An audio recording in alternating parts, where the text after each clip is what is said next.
Bom dia. Eu sou o professor Gildo Magalhães, em nome do Grupo Cronos, do Centro de História da Ciência e do IA, dou as boas-vindas a mais uma destas nossas conferências e gostaria de dizer que esta conferência está sendo transmitida online pelo sistema de TV da USP, pelo qual os espectadores poderão enviar perguntas. E hoje tenho o privilégio de estar aqui com a professora Maria Lince Brzezinski Prestes, que é especialista em História da Biologia.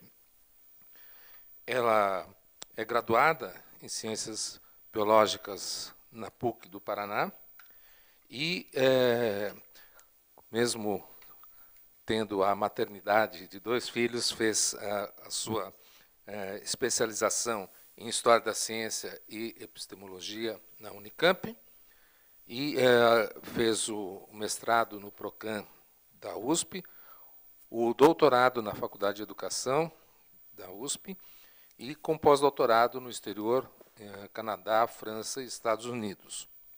Ela é professora associada do Instituto de Biologia da USP e também é uma das fundadoras e mantenedoras da Associação Brasileira de Filosofia e História da Biologia, que publica um periódico bastante conhecido dos especialistas em História da Biologia, chamado Filosofia e História da Biologia. Então, muito obrigado, professora. A palavra é sua. Eu que agradeço, professor Gildo Magalhães, o seu gentil convite para estar aqui. É sempre uma honra estar no Instituto de Estudos Avançados da USP. E eu vou hoje trazer aqui para vocês um apanhado de um estudo de caso, na verdade,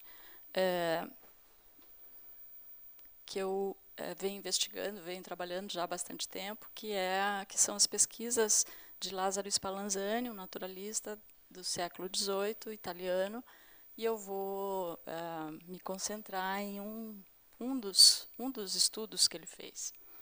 O italiano, né, Spallanzani, ele foi, tem que começar dizendo que ele foi, sim, um representante notável, conhecido, famoso na própria época em que viveu, do que a gente pode dizer um grande partido dentre os estudiosos dos seres vivos no século XVIII, os filósofos naturais.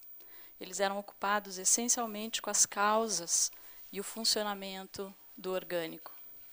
Um observador experimentador, como ele próprio se denominava, e assim como os seus pares, em contraste, ou para fazer um contraste com uma outra tradição também forte no século XVIII, que era a dos naturalistas nomencladores, como o próprio Spallanzani chamava, e ele personificava esse segundo partido na figura do naturalista sueco Linneu, caracterizando aí toda uma corrente de naturalistas interessados em inventariar, nomear, classificar plantas e animais. Como um oitocentista típico, Lázaro Spallanzani, contudo, não se deteve apenas no trabalho com o microscópio ou com os bisturis, com os vasos e tubos de ensaios, tubos experimentais. Ele foi também fundador da cadeira de História Natural na Universidade de Pavia, onde ele realizou mais de uma dúzia de viagens naturalísticas por diferentes regiões, não só da Itália, como da Turquia. Então, ele conjugou, por assim dizer, as duas tradições, a do naturalista de campo e a do filósofo natural, fazendo observações e experimentos no laboratório, no ambiente fechado. Ele é herdeiro de uma metodologia, eu considero, herdeiro de uma metodologia aristotélica do estudo dos animais por meio da observação e experiência. ele e seus congêneres modernos tornaram essas duas práticas, a observação e a experiência, um par indissociável, fundador e aglutinador do conhecimento do vivo. Os estudos experimentais de Spallanzani sobre uma grande variedade de temas associados ao funcionamento do vivo e nas suas diferentes manifestações, em organismos microscópicos, em plantas e em animais, constituem o solo nuclear para o desenvolvimento do seu projeto epistêmico, que era o da construção da individualidade biológica. A obra de Spallanzani constitui um estudo de caso que conduz à renovação da historiografia da biologia. E eu faço isso procurando livrá-la do vício herdado, das narrativas engendradas na esteira decorrente das veteranas histórias da física e da medicina, seja das abordagens radicalizadas na perspectiva da descontinuidade. Esse estudioso constitui um exemplo de uma comunidade ampla de filósofos naturais, oitocentistas, para os quais, desde as origens das ciências modernas, o ser vivo constitui-se como objeto autêntico de investigação, sujeito à intervenção da ordem das práticas e da teoria. Nesta apresentação, eu vou abordar, em particular, o primeiro estudo a que se dedicou Spallanzani, iniciando uma linha que guiará escolhas futuras de suas investigações. Ele resolveu começar analisando uma controvérsia que era manifesta em obras publicadas da época, controvérsia sobre os animais microscópicos, os animálculos, como se dizia, aqueles que apareciam em infusões devido a um processo, e a controvérsia, então, se dava sobre a origem desses animálculos nessas infusões. Eles surgiam devido a um processo reprodutivo, a partir de animálculos parentais, devido ao que era chamado, então, em trabalhos anteriores, inclusive, como sendo um processo unívoco, seres vivos engendrando outros seres vivos, ou, do outro lado, na outra posição, em relação à controvérsia, esses pequenos animais eram considerados como sendo formados a partir de um material de natureza diferente, ou, como se dizia, equívoco, sem vida, ou, como a gente diz, por geração espontânea. Então, a controvérsia era entre adeptos e críticos da geração espontânea. A apresentação será guiada para caracterizar o debate entre Spallanzani e Needham sobre a origem dos animálculos nas infusões, e eu quero fazê-lo caracterizando esse debate como uma autêntica controvérsia científica, assim como analisar aspectos teóricos e metodológicos envolvidos aí nesse debate. Com esse estudo de caso, eu pretendo ainda contextualizar a obra de Spallanzani na filosofia natural dos seres vivos do século XVIII, revisar a historiografia da biologia e refletir sobre aspectos de natureza da ciência e suas implicações, por exemplo, para a utilização de história da ciência no ensino de ciências em qualquer nível de escolaridade. Para isso, eu vou seguir estes passos. Então, minha apresentação está dividida em 7 passos. Primeiro, eu vou apresentar uma definição de controvérsia científica, apresentar a controvérsia de modo geral, a controvérsia entre Needham e Spallanzani. Depois eu passo para uma descrição um pouquinho mais detalhada do que o Needham fez, do que o Spallanzani fez, e as críticas na réplica de Needham a Spallanzani, e o que eu estou chamando aí de a tréplica de Spallanzani, e então as considerações finais. Então vamos começar. Vamos começar caracterizando esse episódio histórico como uma controvérsia científica. Para isso, eu vou me servir da definição oferecida pelo filósofo da ciência Macmillan, em 1987, que, entre outros aspectos, mas eu considero que esses aqui são os principais, ele diz: uma controvérsia científica é uma disputa mantida pública e persistentemente, ela tem que ser pública, pode ser oral, pode ser escrita. Ela é um evento histórico, com data e lugar definidos. Ela é prolongada, contínua, com argumentos e contra-argumentos. E ela é reconhecida pela comunidade de pares. Então, espero que, ao longo da apresentação, esses aspectos apareçam, e, se não aparecerem, vocês me cobram, que eu vou ter que dar conta deles, uma vez que escolhi essa definição para a gente analisar o que está acontecendo entre Needham e Spallanzani. Bom, partindo, então, para a apresentação geral da controvérsia, na segunda metade do século XVII, já, Leeuwenhoek havia observado ao microscópio a presença de animálculos na água de poças de água de chuva, mas ele não se preocupou em determinar a sua origem. Então, dos primeiros registros, sem dúvida, a gente tem que mencionar os desenhos do Leeuwenhoek, porque ele representou esses organismos observados, embora ele tenha feito essas observações sem se ocupar com a origem desses organismos. Ele também observou os pequenos animálculos presentes no líquido seminal de diversos animais. E, como se é mais conhecido, né, na história da história da biologia, são dessas observações que surge o nome animalculismo, para se referir aí a uma teoria que explica a origem dos seres vivos no século XVIII. Bom, em 1746, Needham desenvolve uma série de investigações microscópicas com materiais experimentais diversos e vai se ocupar com os... ele, sim, vai procurar explicar qual que é a origem desses animálculos. Ele, em 46, ele é inglês. Em 1746, ele está morando em Paris, onde ele conhece Buffon e Réaumur, que são dois grandes expoentes, são filósofos naturais bastante reconhecidos no ambiente acadêmico parisiense.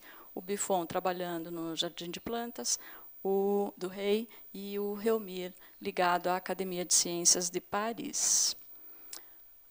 Needham e Buffon começam a desenvolver as suas observações microscópicas com infusões de sementes. Nessa época, Buffon acreditava que os corpos vivos eram constituídos por moléculas orgânicas, ou seja, supunha que, quando um animal ou vegetal morria, suas moléculas orgânicas, termo dele, que obviamente não tem relação com o conceito de molécula atual, mas é o termo que ele usava para se referir às partes pelas quais se decompunha um corpo de um animal ou vegetal morto, e que essas moléculas orgânicas poderiam dar origem a novos organismos, organismos mais simples do que aqueles de onde essas moléculas proviram, mas sim podiam originar novos organismos. Essas concepções de Buffon foram expostas no segundo volume da sua História Natural, obra também bastante famosa, bastante importante, do século XVIII, e vale aqui uma referência. A gente possui, por exemplo, os originais desta coleção na seção de obras raras do Instituto de Biociências, aqui da USP, que naturalmente não vieram para cá no século XVIII, mas o fato da gente ter aqui na biblioteca mostra o interesse tardio aí no século XX, né, das nossas universidades ainda estarem adquirindo, né, esses exemplares. Bom, então, nesse segundo volume, essa teoria de Buffon aparece e, ao desenvolver as pesquisas junto com o Needham, a gente vai perceber que o Needham vai incorporar boa parte desse referencial teórico, digamos assim, do Buffon, e realizar os seus experimentos, ou refazer experimentos como aqueles que ele tinha feito originalmente na Inglaterra. Nessa ilustração, que estava ali na página de rosto da obra do volume 2 do Buffon, da História Natural, a gente vê aqui várias pessoas. O Buffon é o que está sentado à cabeceira da mesa. Chama atenção o fato de que ele está acompanhando a observação, e quem está efetivamente manipulando o animal ali sobre a mesa para uma dissecção é um técnico, né? E eles ficam com uma certa distância acompanhando o que está sendo feito. Então, vamos guardar isso, porque vai ser relevante aí para a nossa análise. Needham e Buffon aceitavam, então, a ideia de que os animálculos das infusões e do esperma podiam resultar da combinação de moléculas orgânicas. Segundo Needham, esses animálculos não eram verdadeiros corpos vivos, mas eram simples corpos organizados, semelhantes a máquinas, conforme também concepção corrente na época.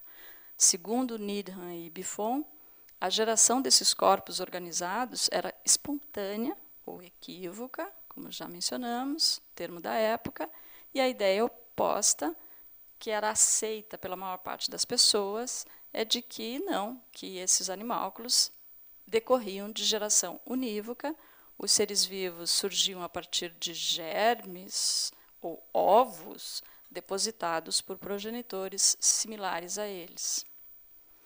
Em 1748, Needham enviou à Royal Society um longo relato de uma série de experimentos com evidências favoráveis à geração espontânea, que discutiremos mais adiante. Também apresentou a sua teoria das forças vegetativas. Nessa época, a ideia da geração espontânea era considerada materialista e reforçava uma doutrina pagã que atribuía poderes à natureza. Vale dizer que o Needham vai ter que se ocupar em se defender dessa acusação de materialista, uma vez que ele era um religioso convicto. De qualquer forma, essa visão de geração espontânea era contrária à visão de que todos os organismos estão presentes no germe de um dos progenitores, e que era a ideia defendida pela Igreja. Nesse momento, a opinião dos filósofos e dos naturalistas se divide em função desses experimentos, e a gente vai ver que Buffon se posiciona como favorável às ideias de Needham, enquanto Reaumur, da Academia de Ciências, junto com Charles Bonnet, que é um naturalista também importante do século XVIII, de Genebra, assumem uma posição contrária à geração espontânea e ficam do outro lado da controvérsia. Só para indicar que o tema ganha relevância na época, eu trago aqui um exemplo de um estudioso, que é um médico inglês, Edward Wright, que se preocupa em refazer esses experimentos de Needham. Ele repetiu esses experimentos usando infusão de insetos, usando água fervida, né? Ele fervia esse material, tampava com cortiça, como Needham havia tampado, guardava num pequeno tubo, que ele guardava no bolso, para manter a temperatura, e, abrindo um tempo depois, ele também encontrou vários animais microscópicos, e variando de tamanho conforme o tempo de abertura desses frascos. Ou seja, ele também encontrou os animálculos, tendo fervido, fechado, lacrado o recipiente, ou seja, reafirmou os resultados de Needham, mas ele próprio também não se preocupou em investigar a origem. Na verdade, ele estava fazendo isso, talvez mais interessado em estabelecer um campo de investigação que ele considerava importante para o estudo de qualidades céticas e anticéticas de substâncias vegetais e animais, sendo médico. Então, o assunto propriamente da origem fica ao largo, apesar de ele ter feito a repetição do experimento. Lázaro Spallanzani é, então, o segundo personagem aí dessa história que se interessa em retomar e replicar os experimentos de Needham. E ele, após quase 4 anos de investigação sistemática, bastante intensa, com centenas ou milhares de observações e experimentos, ele publica, em 1765, o seu primeiro livro de biologia, que é esse ensaio de observações microscópicas relativas ao sistema da geração dos senhores Needham e Buffon. Ou seja, o título da obra já mostra, ele está se dirigindo explícita e diretamente ao trabalho realizado pelos dois estudiosos em Paris. Depois que ele publica o Sádio, em 65, o Needham se defende das críticas colocadas por Spallanzani nesse livro.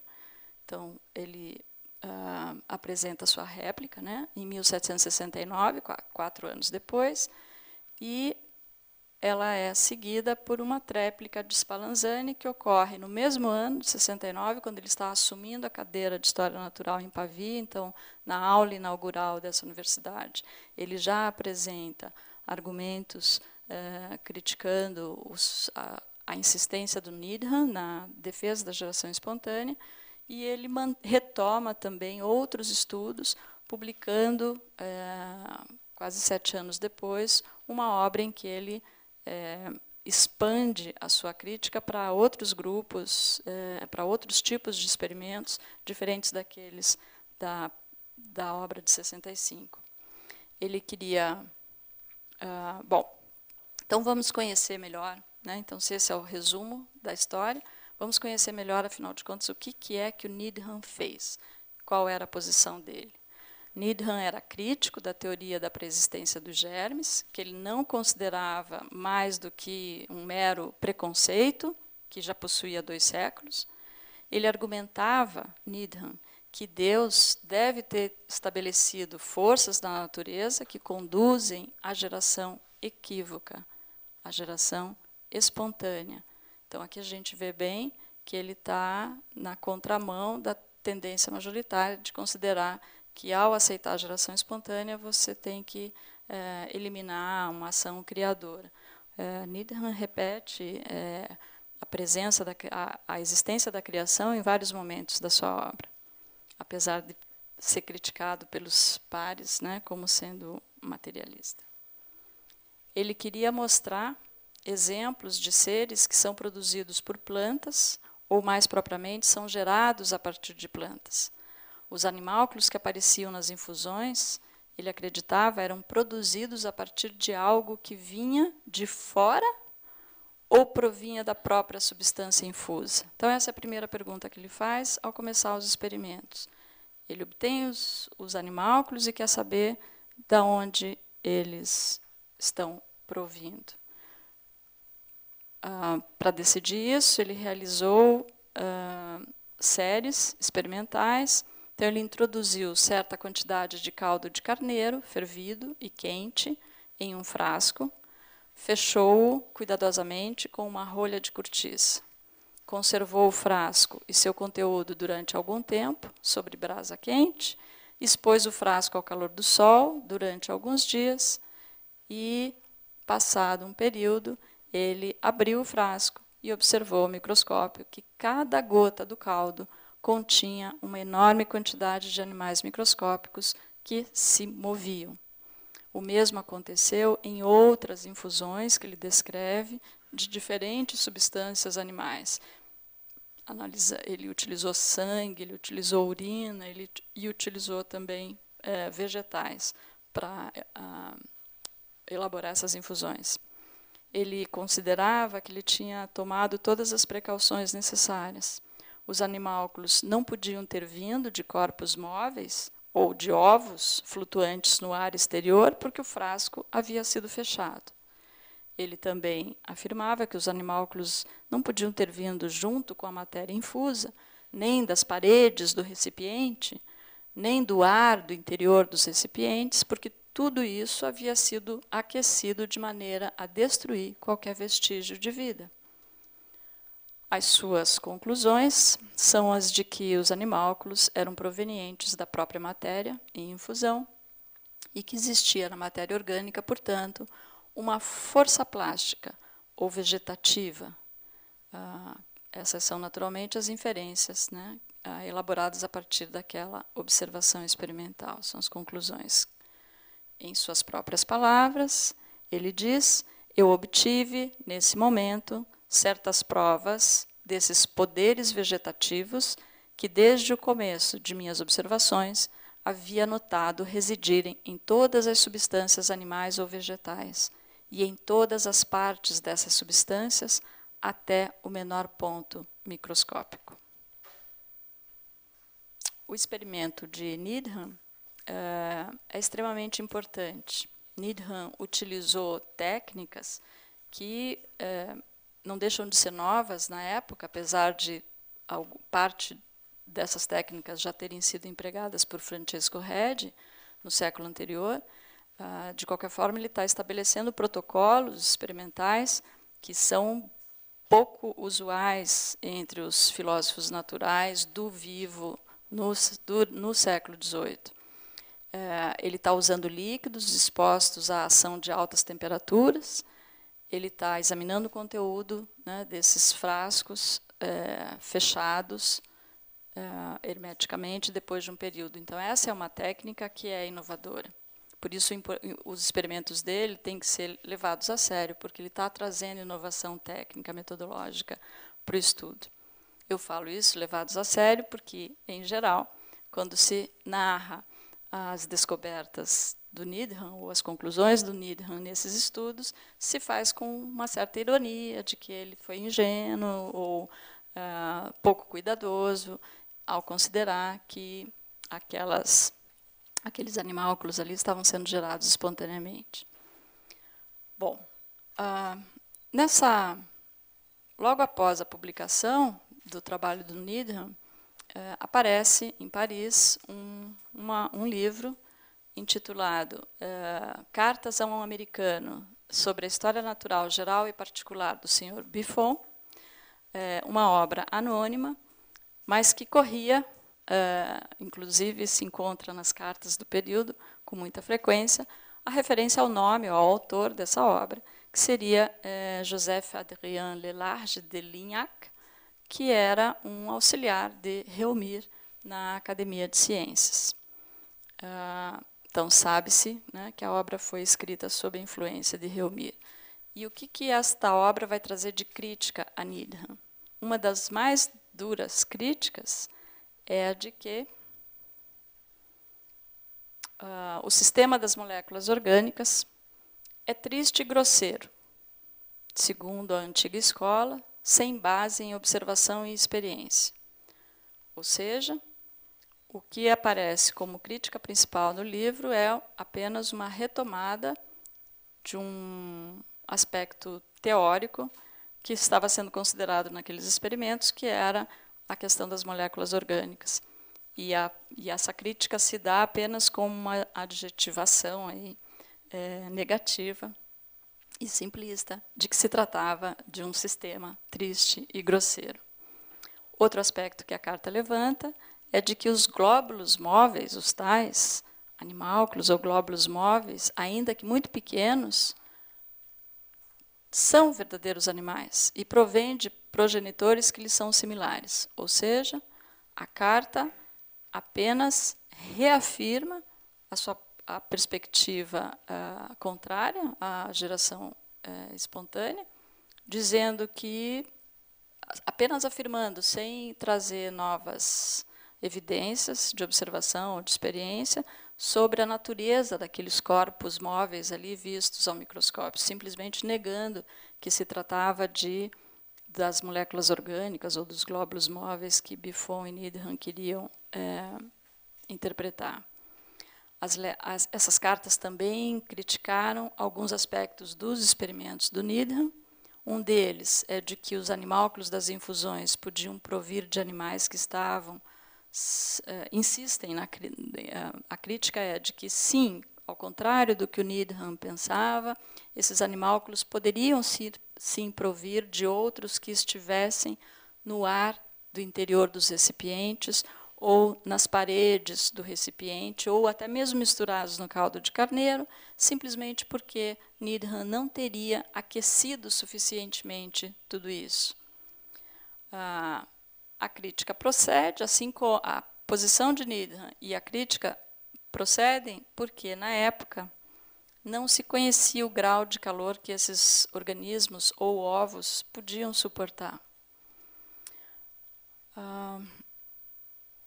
Com essa publicação, a gente pode sintetizar a opinião geral da época com as palavras do naturalista genebrês, do Bonnet, que alegou que, além dos animálculos poderem ter resistido ao aquecimento a que Needham os submeteu, os frascos poderiam não estar bem fechados, porque, afinal, a cortiça é porosa.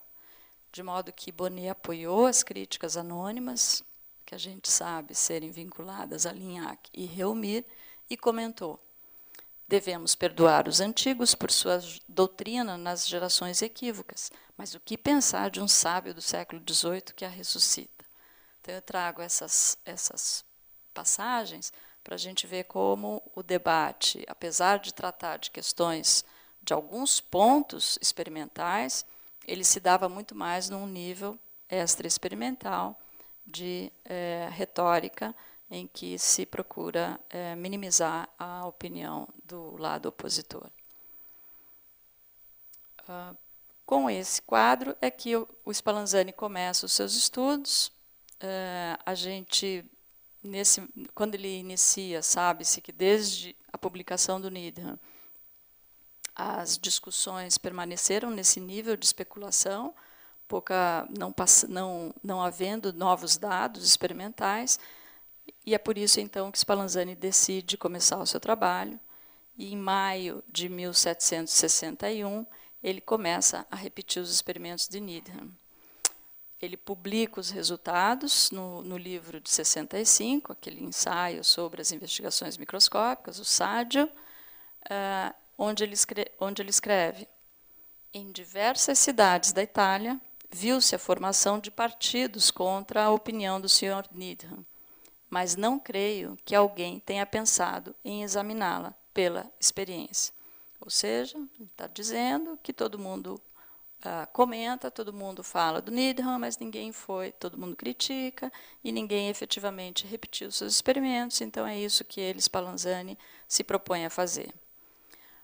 Ao publicar o livro, em 65, ele diz, nesse momento, ele conhece pessoalmente Needham, ele enviou para Needham um exemplar do livro, do Saggio, não só para o Needham, mas para vários estudiosos da Europa toda, incluindo um exemplar para Buffon, um exemplar para Réaumur, na Academia de Ciências de Paris, e ele enviou também para o Bonnet.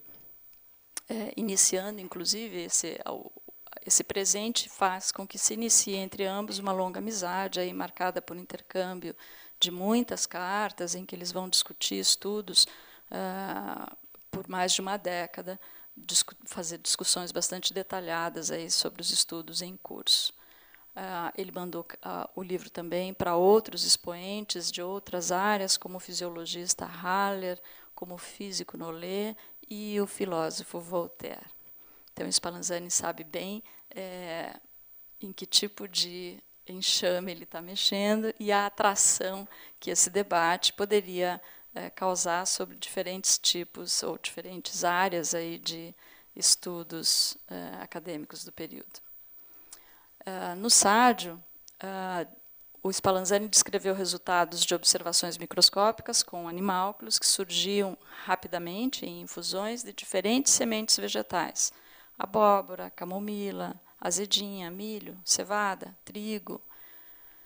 Ele advertiu que os diferentes tipos de animálculos apresentavam uma forma constante, ou seja, ele fez exatamente o que o Needham fez e encontrou os animálculos. E aí ele diz: esses animálculos apresentavam uma forma constante, o seu movimento no líquido não era puramente mecânico, mas regular e espontâneo, ou seja, ele está dizendo, não eram só moléculas orgânicas, eram seres vivos sim, eram animais sim, por conta de movimento espontâneo, que muda, né, ele relata com minúcia o modo pelo qual ele faz a observação ao microscópio, dizendo que esses animálculos desviam de obstáculos, que eles mudam de direção repentinamente. Então, tudo isso não é só uma máquina, não é uma molécula orgânica, é sim um animal dotado de movimento espontâneo.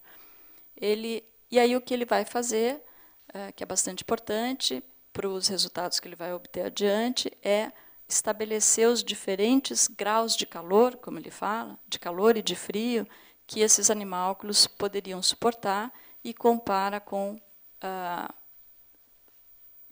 diferentes graus de calor e frio que outros insetos, como se chamavam na época, todos esses animais inferiores, também poderiam suportar.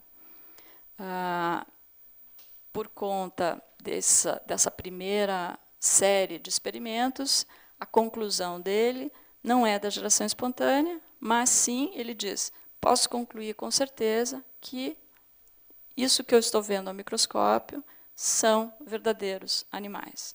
Então, ele está refutando um dos pressupostos teóricos lá de Needham e Buffon.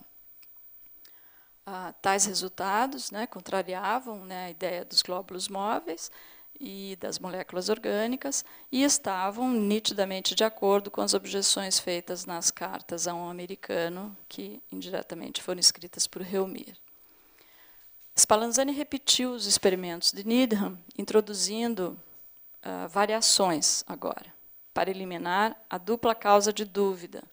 A dúvida era se houve isolamento adequado e se a temperatura estava desempenhando algum papel aí. Então, nesses experimentos, ele empregou 19 recipientes com diferentes tipos de matérias infusas. Acreditava-se, na época, que havia animálculos correspondentes, animálculos de espécies distintas em diferentes tipos de infusão. Então, é por isso que ele faz com tantos materiais diferentes. E, em vez de fechar esses recipientes com cortiça, que ele diz é um material poroso, deixaria entrar qualquer coisa, ele lacra os recipientes com a chama de um maçarico. E, em vez de aquecer os recipientes sobre um fogão, sobre a brasa quente, ele submergiu esses recipientes em água do interior de um recipiente maior, como Francesco Redi havia feito no século anterior, deixando ferver durante 1 hora. Ou seja, ele também faz, nessas baterias de experimentos, ele marca muito os detalhes da descrição aí experimental. Ele obteve, então, um resultado, ao fazer desta nova forma, com estas modificações em relação a Needham, ele obteve como um resultado completamente diferente. Não apareceu nenhum animálculo em nenhum dos 19 frascos. Antes disso, a partir de resultados obtidos com infusões preparadas com água destilada e sementes de melancia, abóbora, germes de peixe e amêndoa, Spallanzani advertiu que a quantidade de animálculos tinha uma relação com a entrada do ar que não havia sofrido a ação do fogo. Ele usou para isso recipientes, fez baterias paralelas de experimentos, usando recipientes abertos, e nesses ele sempre encontrava animálculos em abundância. Ele usou recipientes tapados com algodão, em que ele também encontrou animálculos, mas em menor quantidade. Ele usou recipientes tapados com madeira, em que os animálculos encontrados eram bem raros, e comparava tudo isso com este novo procedimento experimental de lacrar com o maçarico, e nesses é que ele não encontrou nenhum tipo de organismo. Entre dezenas, centenas, milhares de baterias experimentais distintas, ele publica, então, a obra, que eu já havia referido, em 65, e a envia para todos os cantos da Europa. Então, essa é a história do livro publicado. É esse relato, nessa sequência. Primeiro ele faz experimentos iguais aos do Needham, encontra o mesmo resultado, depois ele muda os experimentos, introduzindo aquelas variações de procedimento, e mostra que tomando os devidos cuidados com temperatura e isolamento, não nasce nada, então ele considera que a geração espontânea não tem nenhuma procedência experimental. Isso está no livro, é isso que a gente lê no SAD. Contudo, hoje, né, historiador da ciência, e os cientistas que somos hoje sabemos, né, do cuidado que temos que ter, quando elaboramos os nossos registros no século XVIII, Spallanzani também mantém registros de seus experimentos. Ele faz os diários, o século XVIII está instituindo os naturalistas, os filósofos naturais do vivo do XVIII, estão instituindo essa prática do registro dos cadernos experimentais com tabelas, com ilustrações, com datas, com alguma quantificação dos procedimentos adotados, de modo que a gente, historiador, pode hoje acessar os diários.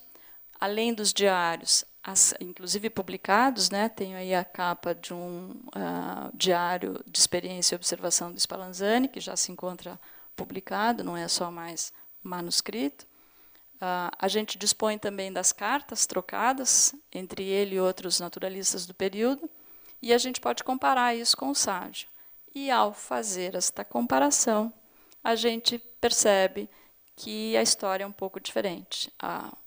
O caminho real da sua investigação é diferente daquele relatado no Sade.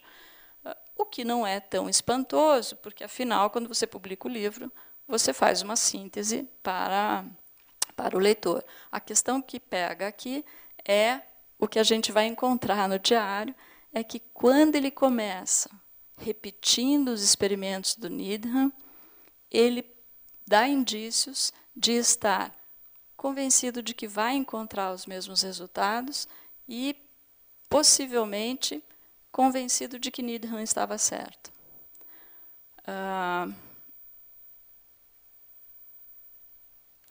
A gente viu também que ele vê pelas cartas que, quando ele começa os experimentos, ele chega a escrever uma correspondência para Needham, contando dos seus primeiros resultados semelhantes, concordantes com o do Needham, contando do seu entusiasmo em encontrar esses resultados semelhantes e concordantes. Ele acreditava que estava confirmando as suas observações. E ele escreve também em outra carta: até então, né, 1761, quando ele está começando os experimentos, eu não podia discordar daquele excelente naturalista.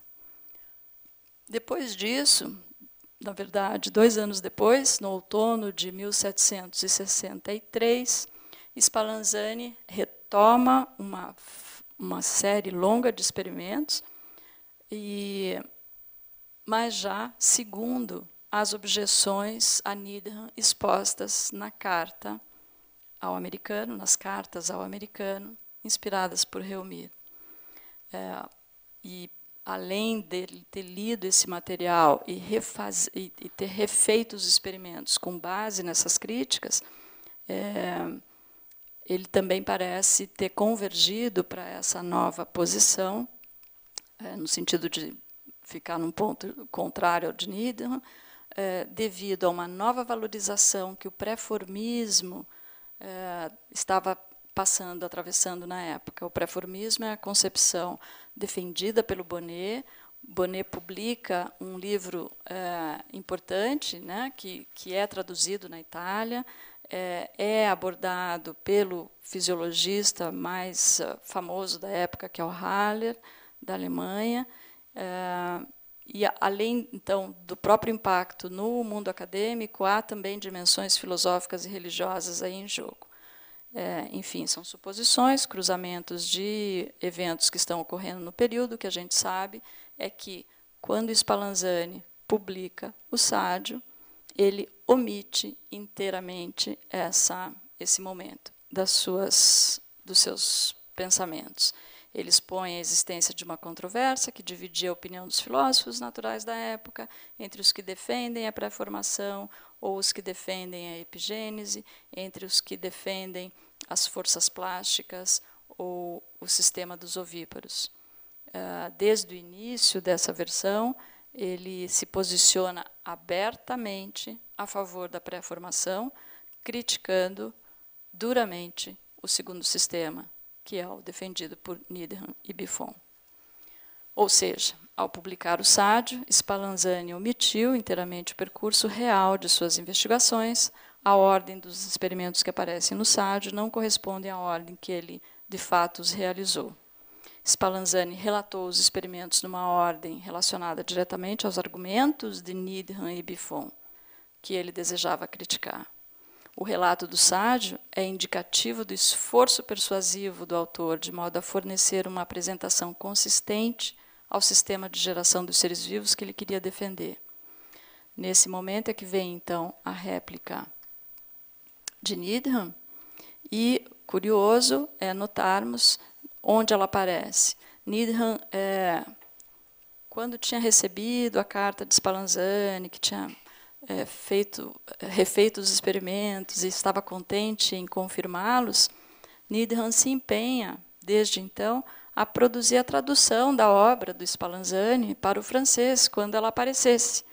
E quando ela aparece, como eles não se falam nesse período, o Needham recebe a obra e mantém o compromisso de acompanhar a tradução, que é feita por outra pessoa, mas ele acompanha e, certamente, se espanta com os resultados e introduz nessa tradução a sua réplica, na forma de notas de rodapé e de um aposto de quase 100 páginas ao livro.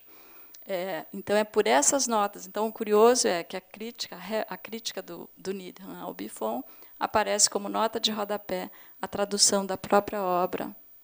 A crítica do Needham ao Spallanzani, aparece na tradução da própria obra do Spallanzani para o francês. Ele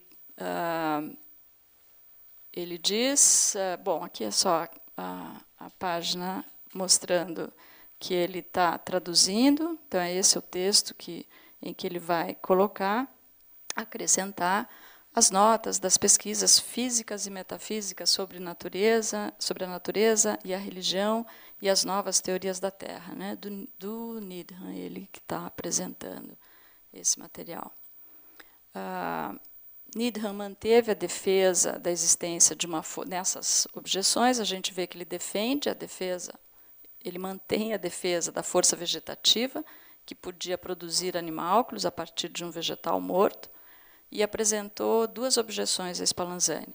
Ele diz, Spallanzani não aqueceu o suficiente, ele questiona Spallanzani pelo aquecimento excessivo da infusão, por conta disso ter causado uma destruição da força vegetativa das matérias infusas.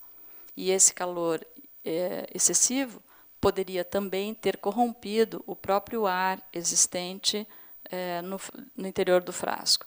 Essas são objeções, inclusive, mais conhecidas, estão presentes até nos livros didáticos.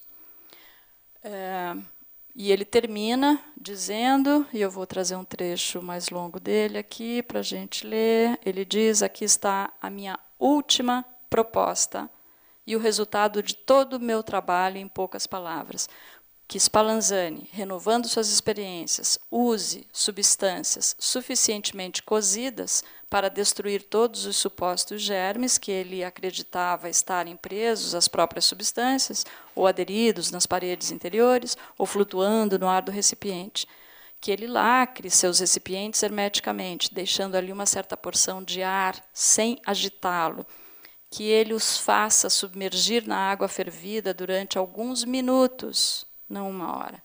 O tempo suficiente para endurecer um ovo de galinha, e para fazer perecerem os germes dos bichos da seda e outros insetos. Então, Needham está mostrando que está buscando dados com os quais estabelecer aí o limite da temperatura que deve ser alcançada.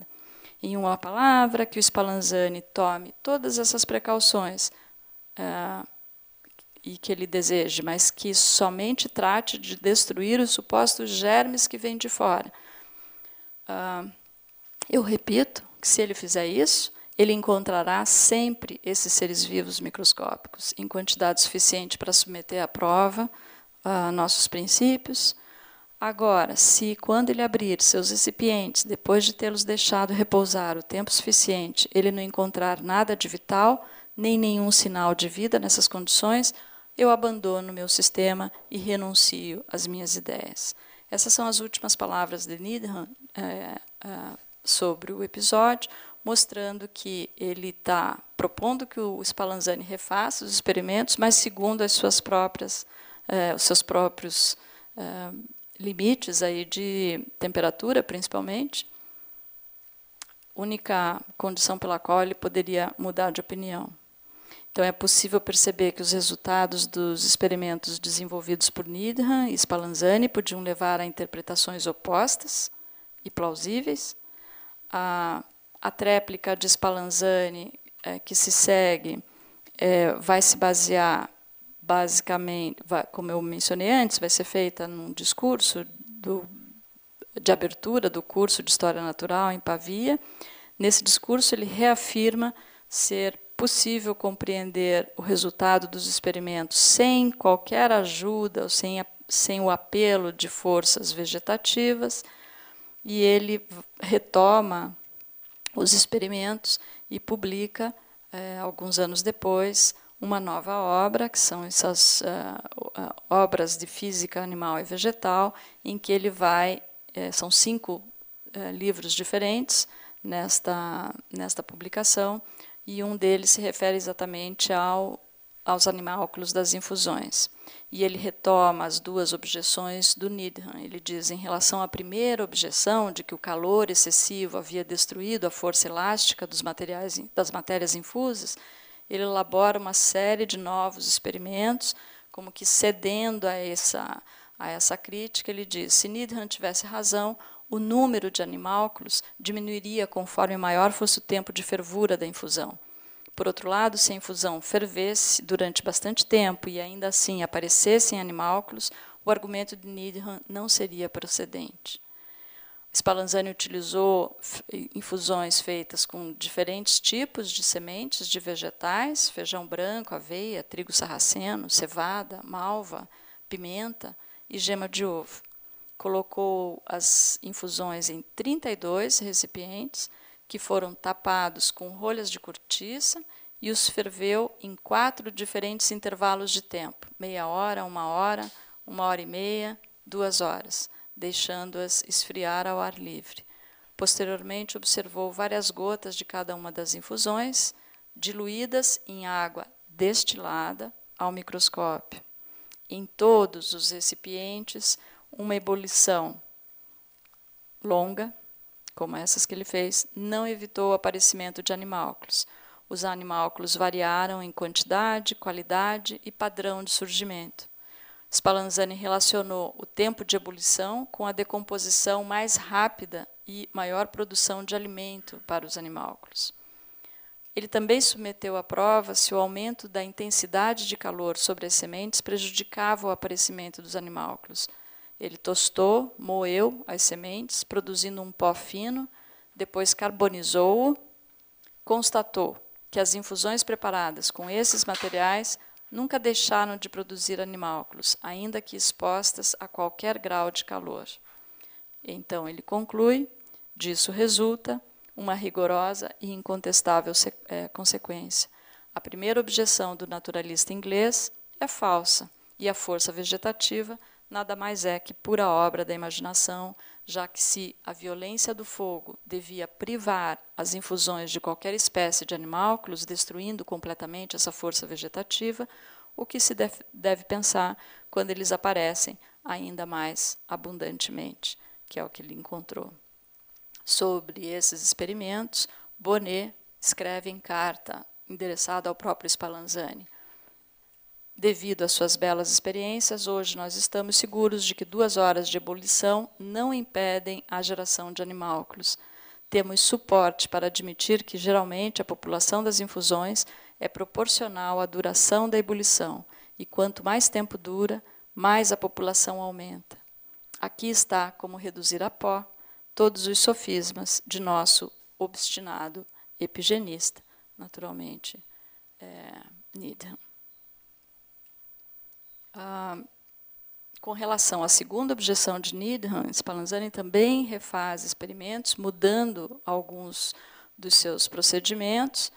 A segunda objeção era em relação ao aquecimento excessivo, que esse aquecimento excessivo prejudicaria a elasticidade do ar.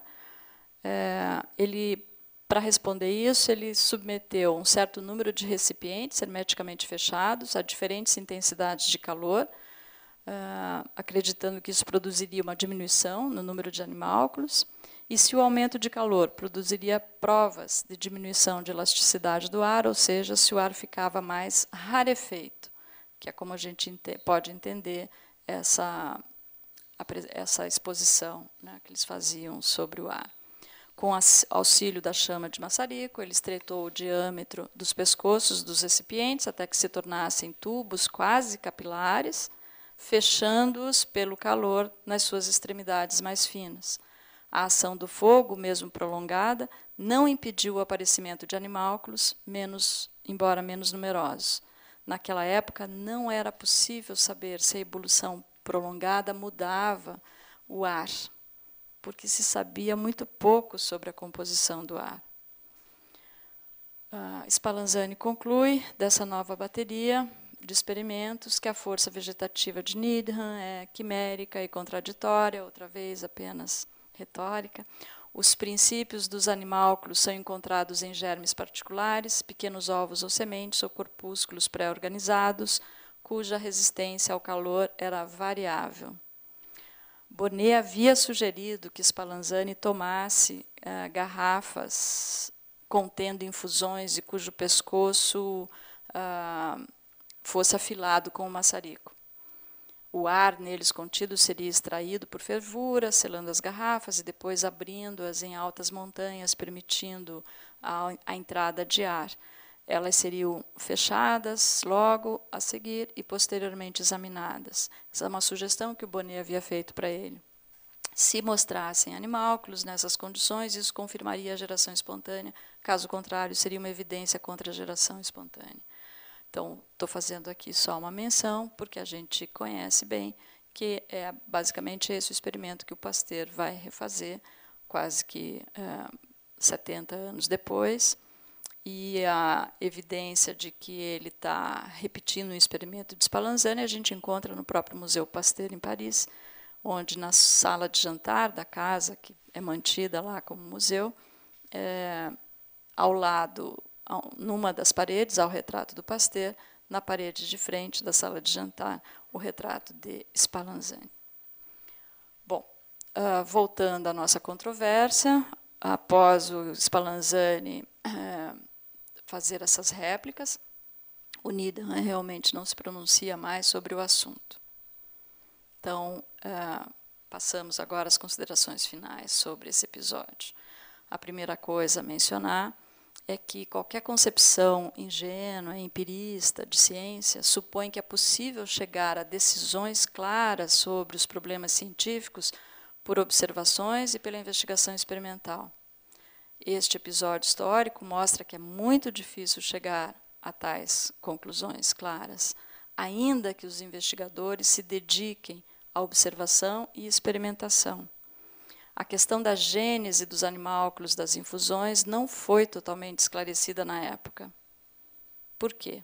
Faltou experimento?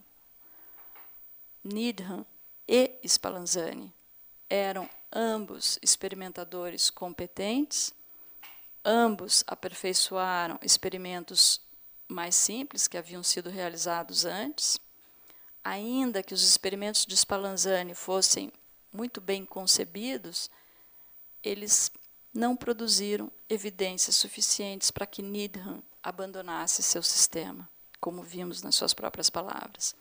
A objeção de Needham de que a permanência prolongada a uma temperatura de 100 graus Celsius poderia prejudicar a elasticidade do ar, destruindo as características que permitiam a existência da vida, não podia ser verificada na época, porque pouco se sabia sobre a composição do ar. Ou seja, faltou a ambas as partes a disposição para desenvolver experimentos intermediários que poderiam ter esclarecido a situação. Spallanzani focava o seu interesse no estabelecimento do cânone da individualidade biológica, enquanto Needham mantinha seu interesse na força vegetativa da matéria orgânica, como uma espécie de explicação para o fato de não tentar refazer experimentos aí intermediários que poderiam, de fato, se colocar à prova. Além disso, a multiplicação dos experimentos não seria suficiente para esclarecer tudo, já que havia pressupostos diferentes assumidos pelos dois investigadores. Esses pressupostos constituíam premissas teóricas que não estavam sendo testadas nos experimentos, como a teoria da pré-formação e a teoria da epigênese. Além disso, assim, é preciso rever afirmações, até mesmo de historiografia recente, como a de que Spallanzani demoliu sistematicamente as teorias de Buffon e Needham sobre a geração animal por meio de procedimentos experimentais altamente acurados e rigorosos. Não é verdade. As contribuições de Spallanzani, assim como as de Francesco Redi no século XVII e de Louis Pasteur no século XIX, são comumente mencionadas como se cada um deles tivesse provado que a geração espontânea foi descartada por meio de experimentos rigorosos.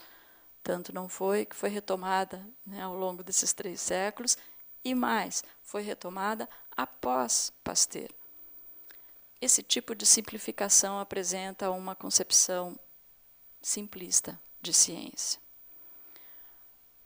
Podemos falar que houve uma controvérsia, para encerrar aí, que houve uma controvérsia entre Needham e Spallanzani nos modelos de controvérsia científica de Macmullen, porque vimos que essa controvérsia foi pública, ela se deu tanto em aulas, na aula inaugural de Spallanzani, quanto em obras publicadas, ela foi contínua, ela teve réplicas e tréplicas, ela ocorreu no intervalo de tempo dado, historicamente dado, desde a primeira publicação do Needham, em 1945, até a última publicação de Spallanzani, em 1976.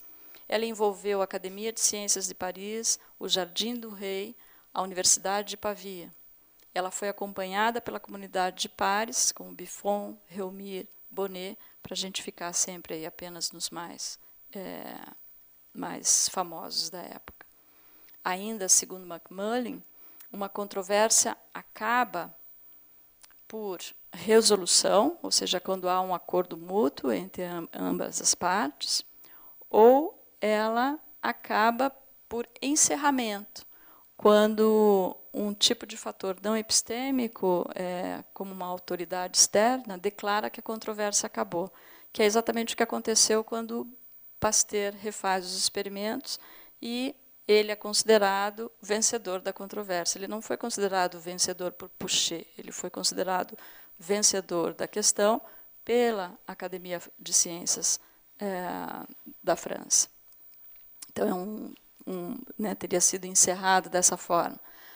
Mas, segundo Macmullen, há situações também em que as controvérsias científicas elas são abandonadas no sentido de não terem sido resolvidas, nem por acordo mútuo, nem por uma ação externa, de modo que ela não é exatamente encerrada, ela é apenas abandonada, deixada de lado, temporária ou permanentemente, por falta de interesse, por falta de condições de continuação da investigação, por morte das pessoas envolvidas, etc.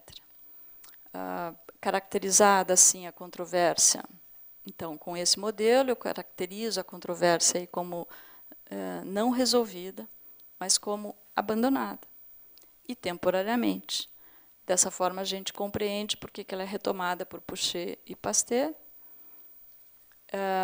e a gente entende também porque, após Pasteur, nos anos 1860 a 1870, o tema volta como um debate muito importante, muito preponderante, entre evolucionistas que colocaram em lados opostos aí Bastian, né, Henry Charlton Bastian, um médico inglês, e Thomas Huxley. Ambos são evolucionistas, mas para Bastian, ele assume a teoria evolutiva, mas ele considera que a matéria viva surge constantemente, continua a surgir constantemente, e expressa, inclusive, uma ligação lógica necessária entre evolução e geração espontânea.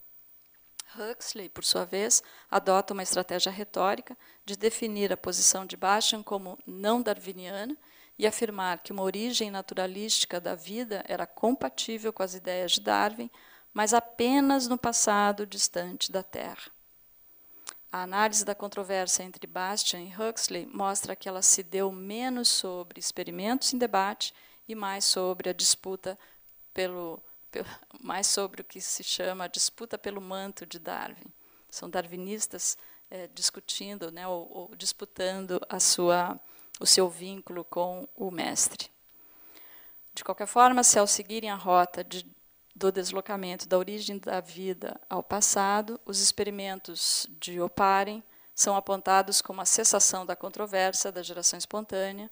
Vale notar que o assunto continua aparecendo em periódicos científicos, até mesmo atuais, e, surpreendentemente, sem que se dê muita atenção, como observou recentemente o professor Maurício Ramos no Congresso de Filosofia da Biologia, em que ele apresenta aqui um trabalho publicado em 2017 sobre experimentos que teriam encontrado bactérias em intestino humano, para os quais se alega aí não terem origem em bactérias anteriores. Enfim, trago aqui como exemplo, não vou tomar partido, não sou pesquisador em biologia atual para discutir a pertinência desse estudo, trago apenas como mais um exemplo de que a controvérsia em si não se encontra inteiramente resolvida. Ela é parte, e esse episódio mostra que temas como esse implicam numa complexidade metodológica e epistemológica que localiza Spallanzani numa trama complexa aí de continuidade e rupturas com a qual se constrói o conhecimento biológico ao longo do tempo.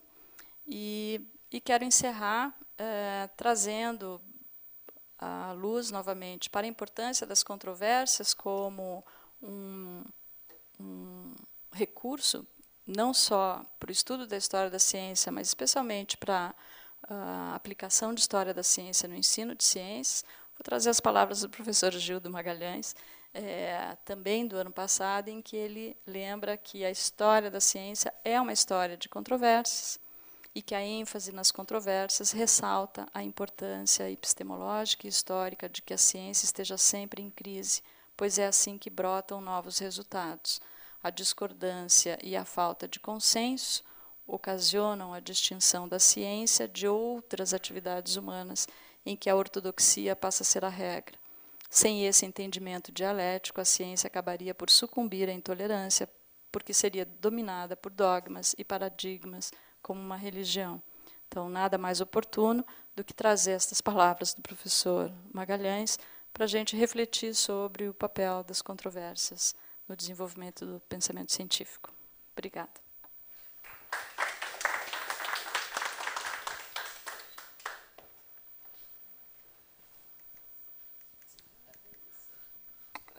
Obrigado pela citação.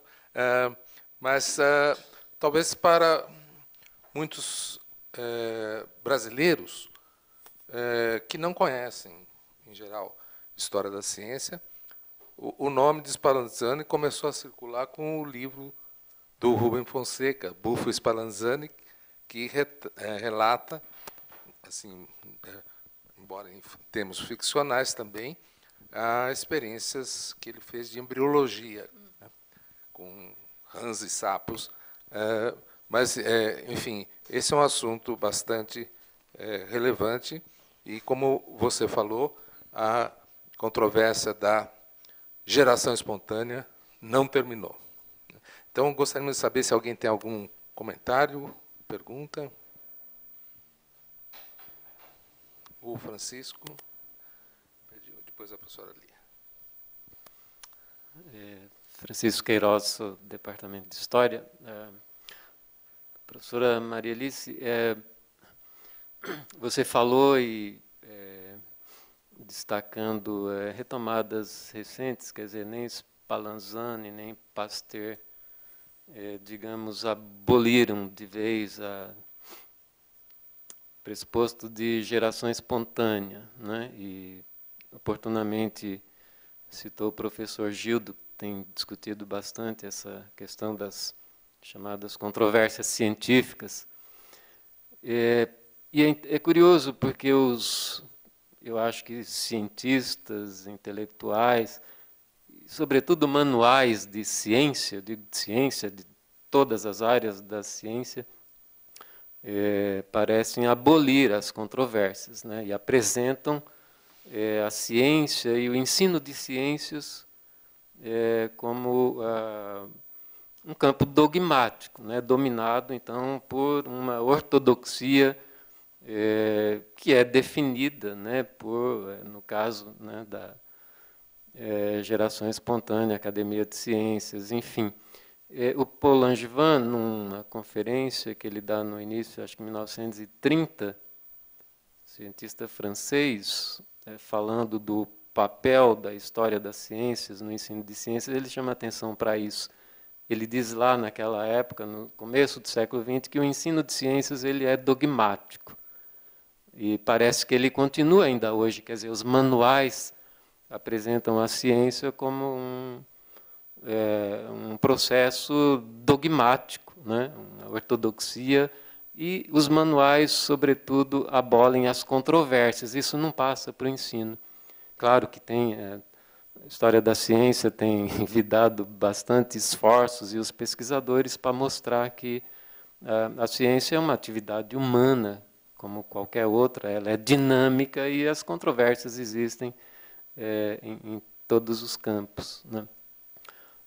Eu também aprendi assim, né? Quer dizer, uma teoria ela suplanta e abole a outra e essas coisas se excluem o tempo todo, né?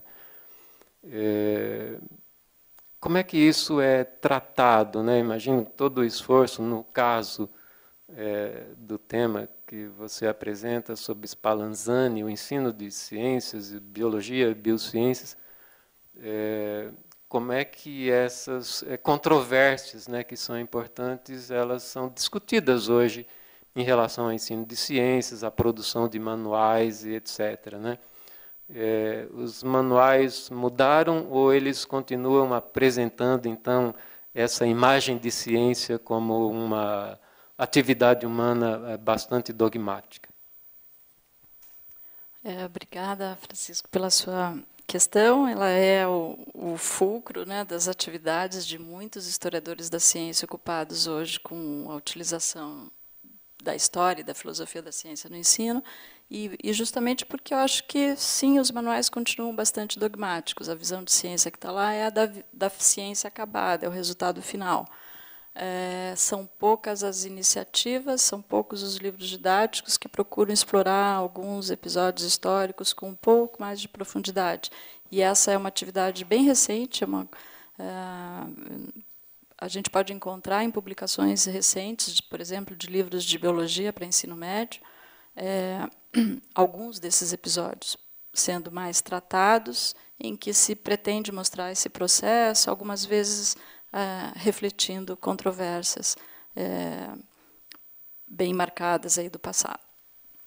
A questão é que ainda é exceção, e essas iniciativas elas se deram, me parece, mais por conta da própria iniciativa dos autores do que, digamos, para a gente fazer referência aí ao Programa Nacional do Livro Didático, que contribuiu muito com a melhoria do livro didático brasileiro, né, através dos critérios que avaliam vários aspectos desses livros, mas que, infelizmente, na minha opinião, faz uma análise ainda muito preliminar, muito geral, muito superficial do conteúdo histórico da ciência nesses livros.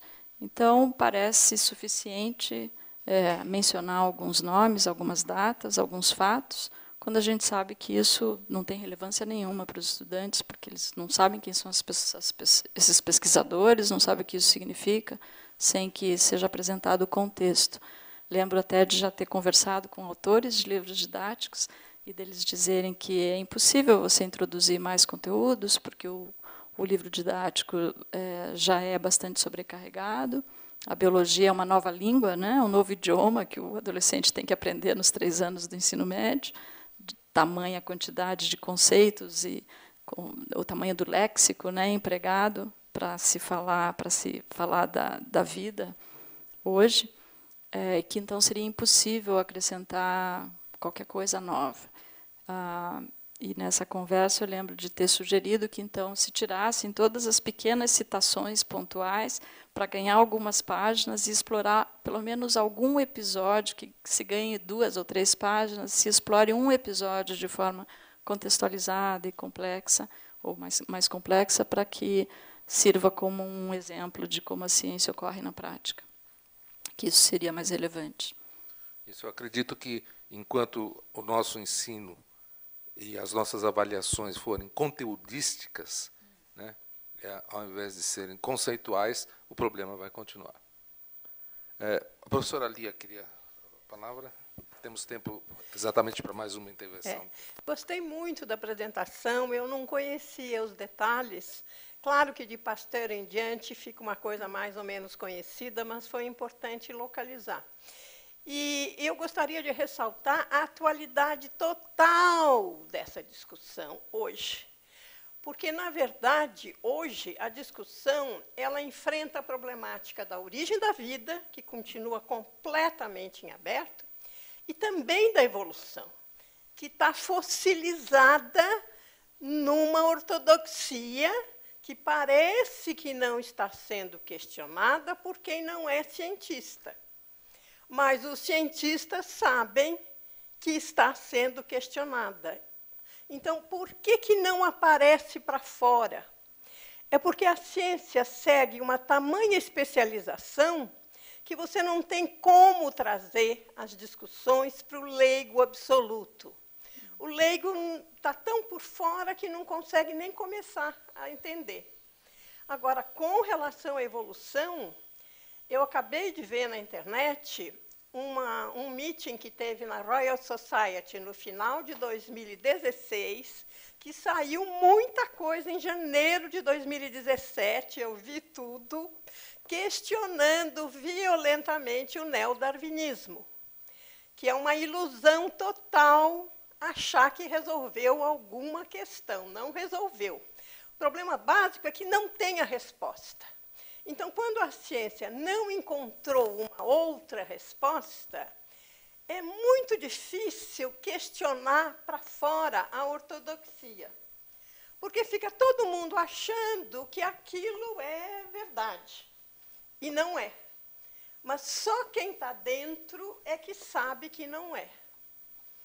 Então, esse é o ponto. Quer dizer, a origem da vida ela continua sendo questionada com uma visão puramente materialista, de que apareceu do nada, ou visões de que ou é religião ou é um extraterrestre que não resolve o problema. Então, a vida continua um mistério total, completo e absoluto, pelo menos a maneira como eu vejo.